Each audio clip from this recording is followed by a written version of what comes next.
UGC को लेकर के, रेगुलेशन को लेके एक अखबार ने मुझसे कहा कि आप लिखिए, तो मैंने लिखा। मैंने कहा भ्रांतियां फैलाई जा रही हैं और दिक्कत क्या है कि भ्रांति फैलाने वाले वो ज़्यादा विजिबल दिखते हैं, शोर उस तरह का, और जो एक व्यापक आबादी है शायद उन माध्यमों तक, वो भी अपने आप में एक इनइक्वालिटी का पैराडाइम है जहाँ तक हम नहीं पहुँचते हैं।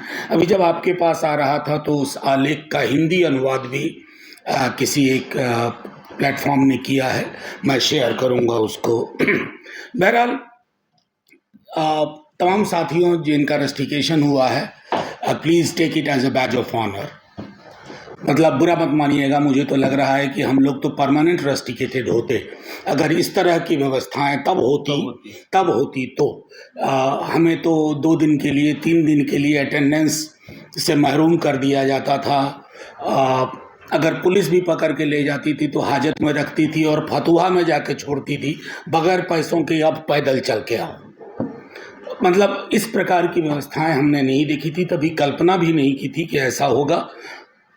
हाल के दिनों में एक आलेख लिखा मैंने फ्रंटलाइन में, उसका जन्म मेरे अंदर बहुत दिनों से चल रहा था। 60 के दशक में फ्रांस में स्टूडेंट मूवमेंट हुआ और उस जनरेशन को डिसोबीडिएंट जनरेशन कहा गया। मैंने अपने अध्ययन से देखा, अपने आसपास देखा कि हमारे यहाँ बड़ा जोर होता है इस बात का कि हम में से सबको कितना खूबसूरत तरीके से ओबीडिएंट बना दिया जाए।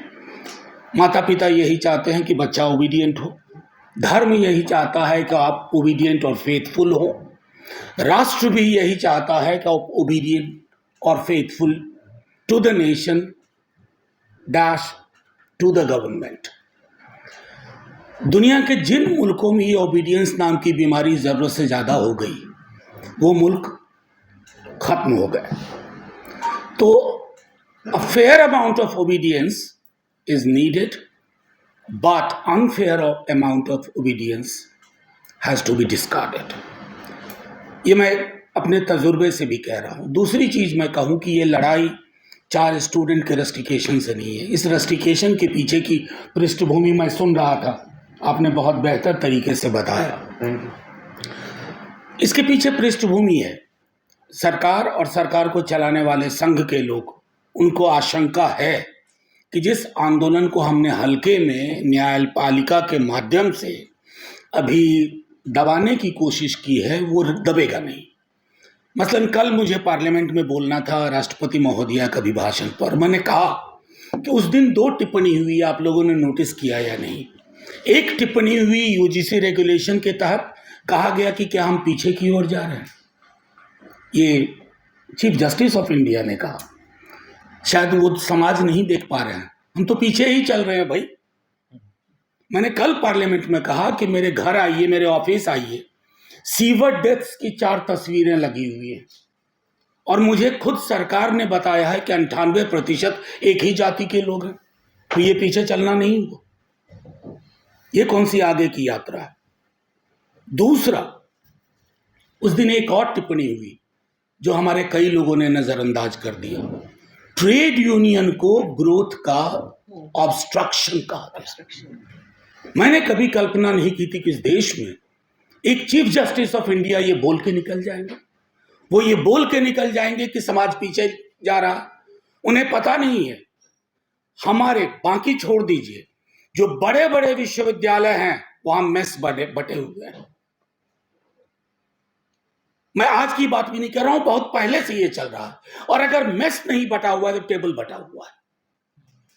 Sitting arrangements almost pre decided.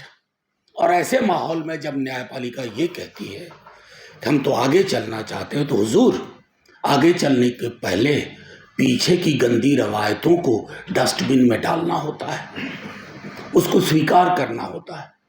I will not take much of your time, but there are certain fights which you not only fight for yourself, for this generation, you are fighting to give or make your next generation inherit a world which is less unequal. And a slice of that world that is called India is less unequal. और इसके लिए मैं समझता हूं कि एक व्यापक भागीदारी, अक्सर हमारे आंदोलन इलाहाबाद, दिल्ली, बल्कि पटना तो आजकल मिसिंग लिंक सा हो गया है, इस तरह के सेंटर्स में रहता है। इसको एक, जब तक हम एक व्यापक, और ये लड़ाई हम किसी व्यक्ति विशेष के खिलाफ नहीं लड़ रहे, इस लड़ाई को बहुत तरतीब से हमें ये बताना होगा कि जब कभी कोई संरचनात्मक विसंगतियों के खिलाफ लड़ाई होती है तो प्रिविलेज्ड क्लासेस को ये लगता है कि मेरे प्रिविलेज को छीनने की कोशिश की जा रही है। उनसे भी मेरा आग्रह होगा, तमाम लोगों से जो सोशल मीडिया पे हम लोगों से ज्यादा सक्रिय हैं, हम लोगों से ज्यादा हाइपर एक्टिव हैं, उनसे कहना होगा, I have examined my own privileges. मैंने लिखा इंडियन एक्सप्रेस में इसके बारे में डिटेल, फिरोज यहां बैठे हुए हैं, डिटेल लिखा, लेकिन लगा बात नहीं बनी। आज फिर मैंने लिखा है, जो संभवतः कल के अखबार में आएगा। मैंने लिखा कि मुझे लोग मेरे सरनेम को देख करके कहते हैं तुम क्यों नहीं बोल रहे हो। I mean, there is something we must acknowledge. Privilege का अपना व्याकरण है, ये आपको महफूज महसूस कराता है, लेकिन ज्यादा महफूज महसूस करने में लेथार्जी आती है और विसंगतियां बनी रहती हैं।